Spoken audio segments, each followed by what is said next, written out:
est-ce qu'on connaît, par exemple, est-ce qu'il y aurait un seul peuple qu'on connaît sur Terre qui n'utilise pas la cuisson? Qui n'utilise pas la cuisson? Non, je ne le connais pas. Voilà. Non, je ne le connais pas. Quelque part, je me dis... Même les Africains, même les gens qui vivent dans les pays chauds utilisent la cuisson. Ils utilisent tous la cuisson. Il n'y a rien de plus universellement partagé, finalement. Peu Bien importe sûr, le climat. Et voilà. Même non. Il y a les résultats du crudivorisme. Je me souviens, d'un de mes amis, c'était un ingénieur, je me suis mis très mal avec sa femme parce que je lui ai dit, ton mari va pas tenir, il va claquer. Non, c'est le chef des crudivores qui le soigne, il ne peut pas être mal, mais il est mort. Il est mort dans un état squelettique comme les autres. 20% de cru suffit amplement à apporter des vitamines hydrosolubles, la vitamine C, les vitamines du groupe B nécessaires. Ça suffit largement. Largement. La cuisson est bénéfique à l'être humain. Dans les faits.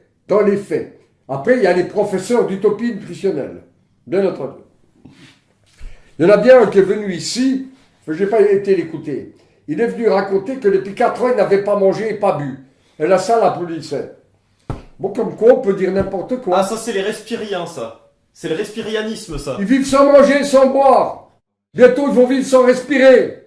Hein? Comme dans Zezette, il y a bien longtemps qu'elle ne marche plus.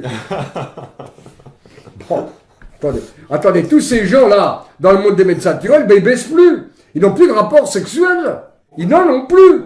Les crudivores, les femmes, elles sont toutes aménorrhiques. Les femmes n'ont plus de règles. La première chose qui se passe chez les crudivores, chez les dissociés, chez les végétaliens, c'est qu'il n'y a plus de règles chez les femmes. Vous savez qu'ils n'ont plus de règles, les femmes? C'est rarissime si elles gardent leurs hommes menstrues. Donc, déjà, les règles disparaissent. Chez les femmes, les règles, les menstrues disparaissent. Chez les hommes, il y a une perte de libido. Et tout ça, c'est dû à quoi? C'est dû aux carences. Carences protéiques, essentiellement. Essentiellement protéiques, bien sûr. Dès l'instant où vous manquez de protéines, la libido fout le camp. Mais là, parce que nous, on nous explique qu'avec le végétalisme et le crudivore, on nous explique que actuellement, l'humanité a des comportements sexuels compulsifs et que se ramener à l'alimentation qui est dite physiologique, c'est-à-dire végétalienne, nous ramènerait à une sexualité normale et apaisée. D'abord, il y a beaucoup à dire sur ce qu'on peut appeler la normalité, déjà, en 2 mots. Faudrait savoir ce que ça veut dire. Mais alors, ils pensent que si on venait végétalien, quoi ça rétablirait la sexualité C'est ça, ils disent que... Ils peuvent le dire. Oui. Comme dit le clown, on peut le dire. Voilà, c'est ça. Oui. En gros, la sexualité qu'on a actuellement, elle est due à une mauvaise alimentation et que si on passe à une alimentation dite physiologique, c'est-à-dire végétalienne et ou crudivore, on arriverait à un état de pratique sexuelle normale et qu'est-ce que c'est que normal pour eux? Voilà. C'est une fois par an peut-être. Ouais, voilà, sans doute. Hein? C'est une fois. Oh. Il n'y a qu'à regarder les singes omnivores. S'ils ont des rapports sexuels une fois par heure, c'est le radada tous les jours. Alors, l'intestin serait sali par des toxines, par exemple le gluten, qui ferait des plaques à l'intérieur de l'intestin, qui nous empêcherait d'assimiler correctement une alimentation physiologique. Alors si vraiment on est empoisonné totalement, bon, il est vrai que s'il y a une hyperperméabilité, comme tout le monde le dit, le sait maintenant, de l'intestin, il va passer dans le sang plus de macromolécules, plus de toxines que la normale, et qu'on risque certes un empoisonnement, mais bien sûr. Mais cela n'est pas dû au fait de manger de la viande ou ceci ou cela. Cela est dû au fait que l'intestin ne se repose pas, parce qu'on le sollicite à l'extrême. Les gens grignotent et ils mangent trop. Or, c'est précisément ce que font les frugivores. Ils mangent toute la journée, mais voilà, sans s'arrêter. Vous savez, mais juste, oui, ils mangent parce qu'ils ont faim. Justement, les carences entraînent la faim chronique.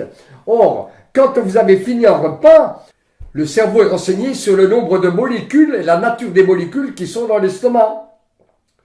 Et pour une digestion normale qui dure pour l'estomac 4 à 6 heures pour un adulte, 3 à 5 heures pour l'enfant, une digestion normale, c'est ça. Il va programmer la digestion en amylase, en lipase, en protéase, etc. Or, si, à 1 heure après le repas, vous prenez une noix, fût-elle biologique ou pas, une banane, une demi-banane ou une demi-pomme, fût-elle biologique ou pas, vous changez la nature biochimique du bol alimentaire en pleine digestion et la programmation digestive ne correspond plus à ce nouvel état que vous venez de créer. Et l'organisme est obligé de reprogrammer une nouvelle digestion de A jusqu'à Z, puisque vous avez créé un nouvel état biochimique. Exactement comme un couple qui part en vacances de Paris. On part en vacances pour aller à Saint-Tropez, et puis on arrive vers Lyon. Ils partent avec les slips de bain, ils sont partis avec le hamac, ils sont partis avec la toile de tente, les trucs à bronzer, tout le bazar. On arrive à Lyon, puis elle dit, écoutez, elle dit à son mari, tu sais chérie, il y a trop de monde là-bas, je reçois du sable quand je bouquine, il y a la rade d'un tel, la fumée de l'autre, après tout, on ne sera pas tranquille, c'est pas de rêve. Écoute, on va aller du côté on va aller à Ailfroide, à Ailfroide, en pleine montagne, là. Mais là, la programmation ne correspond plus. Il faut des chandails, il faut des brodequins, il faut des pullovers, des parapluies. C'est différent, là. Leur équipement ne correspond plus. Eh bien, quand on grignote, c'est ça. Si on mange 1 heure après leur repas, l'équipement enzymatique ne correspond pas au nouvel état que l'on vient de créer. Et c'est la porte ouverte à toutes les maladies. Donc, qu'est-ce qui est conseillé? 3 repas par jour? Combien? 3 repas, oui, c'est une bonne. Avec tolérance pour un fruit à 5h30 quand l'estomac est vide. Voilà. 3 repas, c'est une bonne chose. 3 repas, c'est plutôt normal. Un repas n'est pas bon. Vous voyez des naturopathes qui vous disent, faut prendre un petit déjeuner, très bien. Prendre un encas vers 10h, des biscuits bio, ou des dattes, ou des choses comme ça, et vous mangez le midi. Donc en 4 heures, il faut 3 repas? En 4 heures? Et ils se disent, les disciples de Knapp, cet Allemand qui était pour un repas par 24 heures, ils en donnent 3 à 4 heures, eux. Comprennent qui pourra. Alors, juste pour en revenir aux intestins, donc ces intestins qui seraient pleins de toxines, qui nous empêcheraient d'assimiler une nourriture physiologique, donc végétalienne, correctement, il faudrait les désintoxifier. Qu'est-ce que vous en pensez? Mais bon, il part une certaine quantité de toxines dans l'intestin, dans le sang. Ça, c'est sûr. Mais ce qu'il faut, c'est éviter. Ce qu'il faut éviter, c'est l'hyperperméabilité de l'intestin. Il y a les cellules entériques, et puis il y a les microvillosités qu'on appelle la bordure de brosse. Il y a un passage des nutriments entre les cellules. C'est le passage paracellulaire et intercellulaire. Si il y a un écartement de ce qu'on appelle les jonctions serrées, il va passer dans le sang non seulement des nutriments, des macromolécules, mais aussi des toxines. Il passe toujours des macromolécules, des molécules trop grosses. C'est pas des molécules, c'est des ensembles moléculaires plutôt. Mais c'est un rôle physiologique en stimulant le système immunitaire. Mais point trop n'en faut. S'il passe trop, ça peut déclencher des processus auto-immuns ou des processus inflammatoires. Mais cela sera dû lorsqu'il y aura un espacement des jonctions serrées. Et dans quel cas il y a espacement des jonctions serrées? Soit lorsqu'il y a une augmentation des proliférations bactériennes. Et dans quel cas il y a augmentation des proliférations bactériennes? Une production trop découplée. Lorsque il parvient dans le côlon trop de déchets. Il parvient normalement dans le côlon à peu près 20 grammes de protéines sous forme de collagène.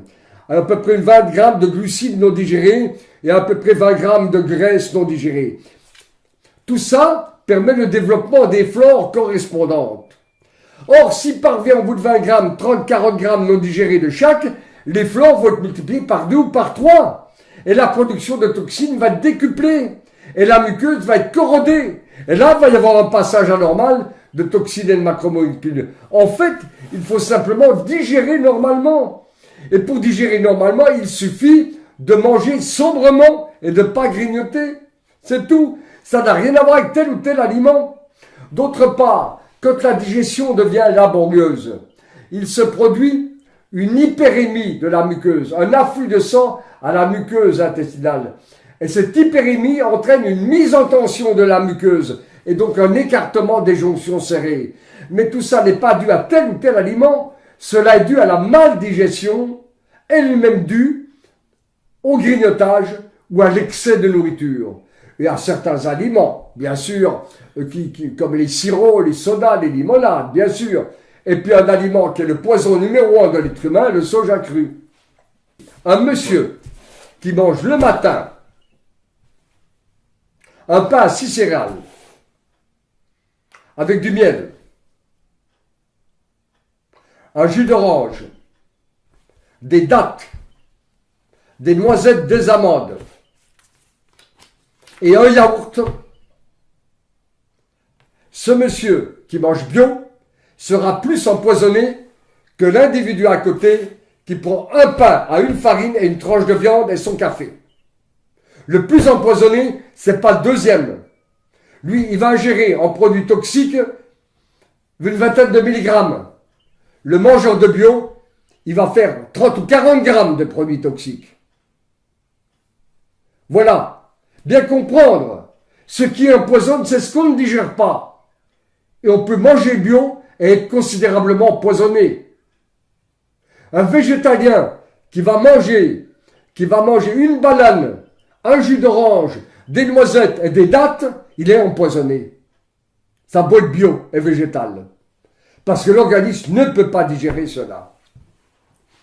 Donc, au lieu d'avoir le haro sur certains aliments, ces gens-là devraient apprendre la physiologie digestive. Ils comprendraient ce qui empoisonne. Quand vous dites que l'organisme ne peut pas digérer tout cela, c'est-à-dire pas tout cela ensemble. Il peut digérer tout cela, mais pas ensemble.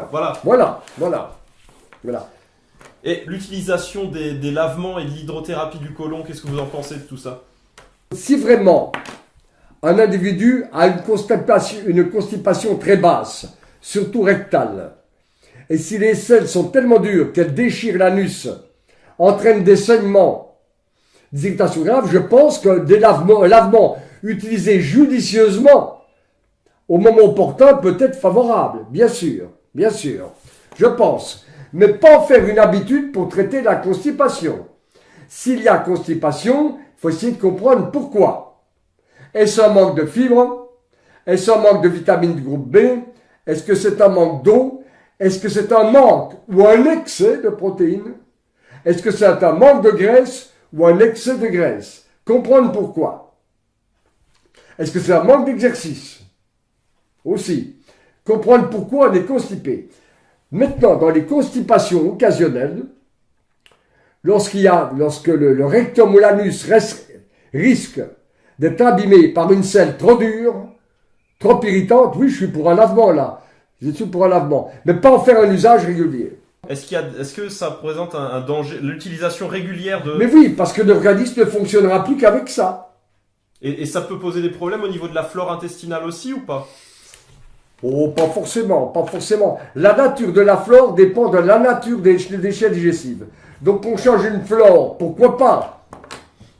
Avec des probiotiques. Oui, c'est intéressant les probiotiques, surtout en cas de prise d'antibiotiques. Mais quand on veut changer durablement une flore, il faut changer son alimentation. Par contre, l'irrigation colonique, ça peut s'accepter 1 ou 2 fois par an. Pourquoi pas? Mais ce n'est pas ça qui va supprimer la cause des maladies. Par contre, pourquoi pas? Mais il y a un grand écueil à savoir. C'est que les irrigations coloniques doivent être faites à l'eau salée, à 9 grammes litre. Si l'irrigation est faite à l'eau ordinaire, tous les minéraux du sang, calcium, magnésium, les oligoéléments vont passer dans le sang. Différence aussi, pourrait faire une isotonie. Et là, l'individu, avec un lavement colonique à l'eau ordinaire, risque d'être décalcifié, déminéralisé pour plusieurs mois. Spasmophilie, fatigue, etc. Et si c'est une cléose en plaques, le périmètre de marche sera donc très réduit après l'irrigation. Donc, irrigation colonique, pourquoi pas de temps en temps? J'ai pas une opinion totalement tranchée. Je pense que c'est peut-être favorable 1 ou 2 fois par an. Peut-être, même. Mais attention, n'oublions pas que l'empoisonnement de l'organisme vivant, c'est aussi les déchets cellulaires. Vous pouvez rester 30 jours sans sel, mais vous ne restez pas 30 heures sans uriner. Hein? J'ai une vedette de cinéma qui est venue me voir un jour, et que j'ai soignée. Elle est restée 35 jours sans aller à sel. Et je lui dis, vous ne vous sentiez pas. Bon, d'abord, on était devenus presque amis, hein, au bout de certains temps.